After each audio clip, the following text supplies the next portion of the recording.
जादुई घर। एक बार की बात है, रामू और शामू नाम के दो मित्र थे। रामू स्वभाव से आलसी और कामचोर था। वो हर वक्त कोई काम करने या मेहनत करने से पीछे हटता था। रामू की माँ अक्सर उसे डांटती रहती। अरे कल मुहे कुछ काम कर ले, कब तक घर पर दिन भर बैठा मुफ्त की रोटियां तोड़ेगा, जब देखो सोता रहता है निकम्मा। अरे माँ, क्यों सारा दिन मुझ पर चिल्लाती रहती हो? कर लूंगा काम, अभी तो मेरी सोने और खाने पीने की उम्र है। ये बोल के रामू गुस्से में पैर पटकते हुए घर से बाहर जाने लगा। तभी शामू आ गया और बोला, अरे दोस्त, इतने गुस्से में कहाँ भाग रहे हो? रुको रुको। अरे शंभू, माँ सारा दिन बोलती रहती है काम कर काम कर। काश ऐसा हो मुझे कोई काम ना करना पड़े, बस आराम से बैठकर खाने को मिलता रहे, फिर तो जिंदगी के मजे ही मजे हैं। ये ख्याली पुलाव बनाना छोड़ो और मुझे किसी काम से दूसरे शहर जाना है। तुम भी साथ चलो, इसी बहाने थोड़ा मन भी बहल जाएगा। चल यार शंभू, इसी बहाने माँ की डांट से कुछ देर के लिए बच जाऊंगा। अब दोनों शहर की ओर रवाना हो गए। चलते चलते शामू ने बोला, दोस्त रामू, थोड़ी देर यहाँ रुककर विश्राम कर लेते हैं, वैसे भी रात हो चुकी है। दोनों वहीं एक पेड़ के नीचे बैठ गए। रामू की नजर पेड़ की टहनी पर कुछ चमकती हुई चीज पर पड़ी। उसने बोला, शामू, ये क्या चमक रहा है? आओ देखें क्या है। अरे दोस्त रहने दो, पता नहीं क्या है, हम यहाँ से चलते हैं।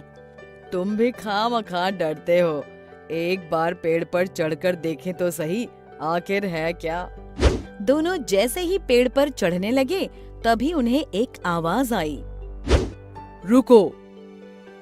एक महात्मा जो वहीं नजदीक विश्राम कर रहे थे, उन्होंने दोनों को रोका और बोला, ये रोशनी उस जादुई घर से आ रही है जो उस पेड़ के पीछे बना है। रामू ने जब पेड़ की ओर देखा तो हैरान हो गया। जादुई घर? अब ये क्या है और इसमें इतनी रोशनी क्यों है?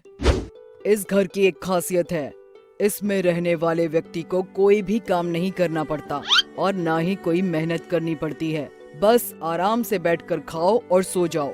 इस घर में अपने आप सब कुछ उपस्थित हो जाता है, और वो भी बिना परिश्रम के। रामू की आंखों में एक चमक सी दौड़ गई और वो बोला, सच में महाराज जी, इस घर में रहने वाले व्यक्ति को कोई मेहनत का काम नहीं करना पड़ता? हाँ, बिल्कुल ऐसा ही है इस जादुई घर में।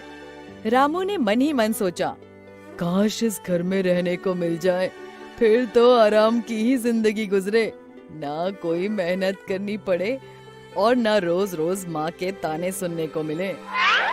रामू महात्मा जी से बोला, महात्मा जी, अगर मुझे इस घर में रहने को मिल जाए तो आपकी बड़ी कृपा होगी। हाँ, रह सकते हो, पर इसके लिए तुम्हें एक बात याद रखनी होगी। यदि तुमने एक बार इस जादुई घर में प्रवेश कर लिया तो फिर मेरे बुलाए बिना तुम कभी बाहर नहीं आ सकते। अब रामू सोचने लगा कि मुझे तो बस मेहनत करने से बचना है। ऐसे आलीशान जादुई घर को छोड़कर कौन आना चाहेगा जहाँ सब कुछ अपने आप मिल जाता है। दोस्त, ये तुम क्या सोच रहे हो? चलो चलते हैं यहाँ से, देर हो रही है। तुम जाओ, मैं अब इसी जादुई घर में रहूंगा। रामू जादुई घर में जाने लगा। उसने शामू की एक न सुनी। शामू क्या करता, वहाँ से मायूस होकर चला गया। चमकते जादुई घर को देखकर रामू दंग रह गया। जैसे ही उसने घर के भीतर प्रवेश किया, घर का दरवाजा बंद हो गया। रामू बहुत खुश था। उसने सोचा, बहुत थक गया हूँ, अब कुछ खाने को मंगवाता हूँ। मुझे भूख लगी है, कुछ खाने को दो। ढेर सारे पकवान रामू के सामने लग गए। रामू इतने ढेर सारे पकवान देखकर खुशी से चिल्लाया, इतने सारे पकवान, और वो भी बैठे बैठे, अब आएगा ना जिंदगी का मजा। भोजन करने के पश्चात रामू ने सोचा, थोड़ी देर सो जाता हूँ, बहुत नींद आ रही है। रामू सो गया। कुछ देर बाद वो सोकर उठा और फिर कुछ खाने के लिए मंगवाने लगा। फिर उसके आगे ढेर सारे पकवान आ गए। कुछ दिनों तक ऐसे ही चलता रहा। रामू जो मांगता जादुई घर में उसे वही खाने को मिल जाता। अब धीरे धीरे रामू ऊबने लगा, क्योंकि उसके पास खाने और सोने के अलावा कुछ करने को था ही नहीं।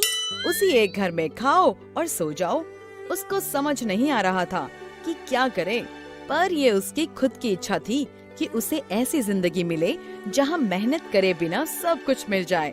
पर कब तक आप बिना हाथ पैर हिलाए, बिना पसीना बहाए, कोई काम किए बिना बैठकर खा सकते हो?